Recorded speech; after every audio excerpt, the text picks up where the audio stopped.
Sweet art cakes YouTube channel එකෙන් අද මම ඔයාලට පෙන්නන්නම් red velvet birthday cake එකක් හදාගන්නේ කොහොමද කියලා. මුලින්ම මම කේක් බෝඩ් එකේ අයිසින් ටිකක් ගාගෙන අඟල් 6 තැටි එක දාලා බේක් කරගත්ත red velvet ග්‍රෑම් 500 කේක් එකක් තියාගන්නවා. ඊළඟට ඒක උඩින් cream cheese frosting එක ගා ගන්නවා. red velvet cake වලට අපිට සාමාන්‍ය අයිසින් එක පාවිච්චි කරන්න බෑ. cream cheese frosting එක තමයි red velvet cake වලට පාවිච්චි කරන්නේ. මේක පැන් රස ගොඩක් අඩු අයිසින් එකක්. ඊළඟට මම දෙවෙනි කේක් ලේයර් එකක් තියාගෙන මේ මුළු කේක් එකම ක්‍රම් කෝට් කරගන්නවා. සාමාන්‍ය කේක් වලට වගේ නෙවෙයි මේ red velvet cake වලට අයිසින් එක වැඩි වුණාට ප්‍රශ්නයක් නැහැ. මොකද cream cheese frosting එක නිසා කේක් එකේ හොඳ චීස් රසක් එනවා අයිසින් එකත් එක්කම. ක්‍රම් කෝට් කරපු කේක් එක පැය භාගයක් විතර ෆ්‍රිජ් එකේ තියලා අරගෙන මම දැන් සෙකන්ඩ් කෝට් එකත් ඇප්ලයි කරගන්නවා.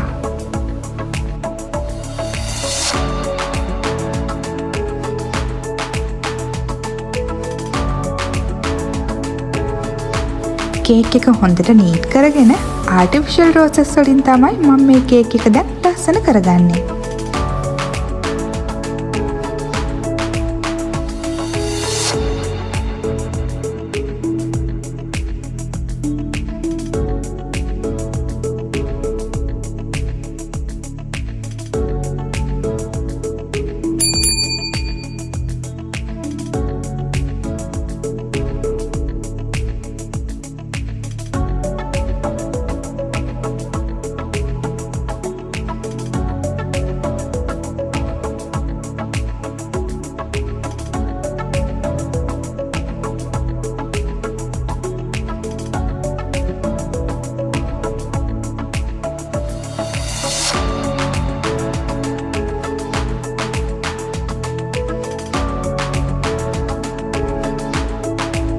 edible gold foil දාගෙන දැන් මම කේක් එක තවත් ලස්සන කරගන්නවා.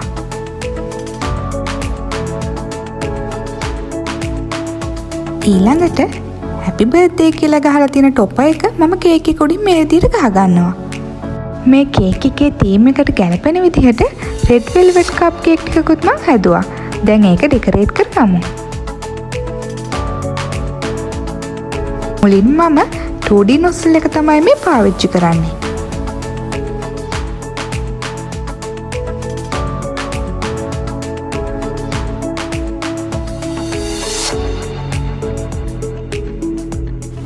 ඊළඟට රතු පාට cream cheese frosting එක දාගත්ත නම්බර 20 nozzle එකෙන් තමයි මම මේ කප් කේක් ටික ඩෙකොරේට් කරගන්නේ.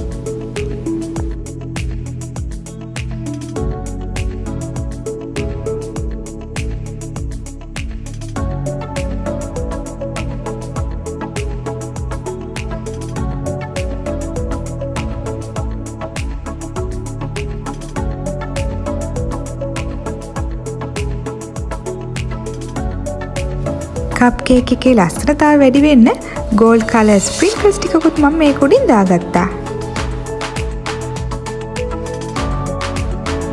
ඉතින් මෙන්න මේ විදිහට තමයි මම red velvet birthday cake එකයි red velvet cup cake එකයි හදාගත්තේ. මේ වගේ අලුත් විදිහේ cake designs හදන විදිය බලා ගන්න මතකතුව Sweet Art Cakes YouTube channel එක subscribe කරලා තියාගන්න.